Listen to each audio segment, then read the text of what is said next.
Now about an hour away from the time Vice President Kamala Harris will address supporters during a rally in the Green Bay area. This will be the third stop for the Democrat just today in the battleground state. It's considered a must-win for both political parties. Chief political reporter Jason Zimmerman standing by at the event site in Ashwaubenon with a preview. Jason. Cami, we are in the shadow of Lambeau Field inside the Resch Expo, and right behind me you can see a ton of supporters coming in the door. Many have gathered here over the past hour excitedly awaiting the arrival of Vice President Kamala Harris.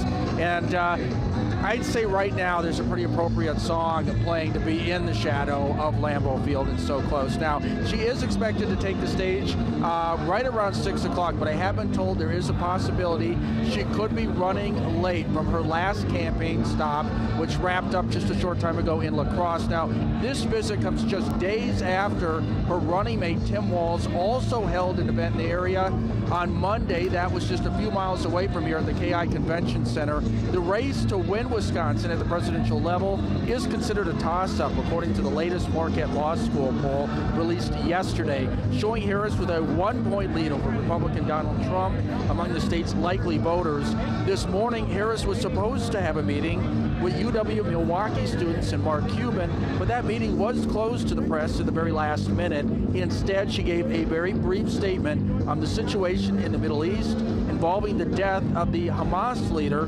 which Israel claims is responsible for the October 7th attacks last year. Hamas is decimated and its leadership is eliminated. This moment gives us an opportunity to finally end the war in Gaza.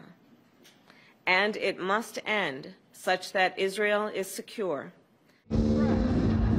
If you'd like to watch the remarks that the Vice President makes tonight, we will be streaming that on WBAY.com. We'll also have complete coverage tonight on our 10 o'clock newscast. Reporting live in Ashwaubenon, Jason Zimmerman, Action 2 News. Jason, thank you. Wisconsin Republicans also speaking on the presidential candidate's visit to the state. State GOP Chairman Brian Schimming saying, quoting now, for 4 years, while runaway inflation and skyrocketing rent were crushing Milwaukee, Harris bragged about Bidenomics and declared it a success. Now she returns to Wisconsin, expecting us to ignore what our bank statements and monthly budgets make clear, that we were better off 4 years ago under President Trump. This November, it will be her failed record and delusional detachment from the harsh realities facing working families that caused Kamala Harris the presidency, end quote.